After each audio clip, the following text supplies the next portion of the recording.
Sup, everyone? Welcome to the Power Play with CJ. It's going to focus in on the St. Louis Blues, possibly putting Kevin Shattenkirk on the trading block on a move I really don't understand. I mean, you got a 27-year-old, the soon-to-be 27-year-old defenseman signed for this year and next year for $4.25 million.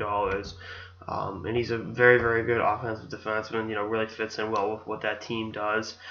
Really good compliment to, Alex Pietrangelo, Jay Bumeister, guys like that. He just fits in pretty well with what the team's doing.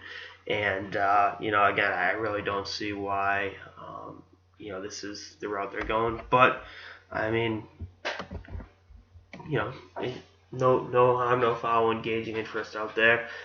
I think the Tampa Bay Lightning will kick the tires on them, particularly with the Drouin situation.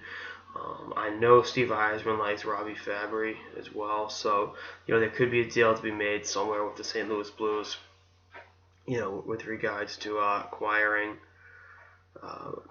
between Tampa and St. Louis. Is probably the best way to word that. Yeah, it's the way to word it. I think the Boston Bruins will be in the mix for him as well. They need a puck-moving defenseman. And, obviously played his college hockey at BU. He was a Terrier, won a national championship for Coach Parker. And, just an all-around, good, one of my favorite college defensemen I've seen. I think the ability to go out and land him and, give that blue line a shot in the arm would be a huge benefit for Boston. I mean, they're in the playoff mix, but their blue line kind of sucks.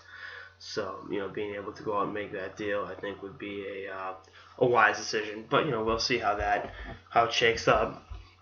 The Bruins may decide not to go for it this year, which would be understandable. Don't go all in this year to, lose to Montreal or whoever in the first round. If you draw Washington in the first round, you're screwed.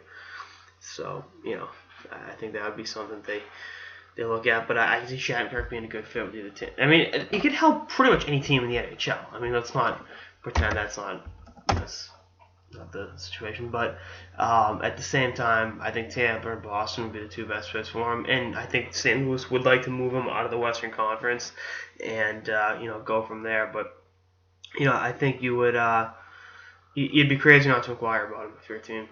He can move the puck. Really help you on the power play, do some big things offensively, and help you out, in ways that a lot of defensemen can't. So, see what happens.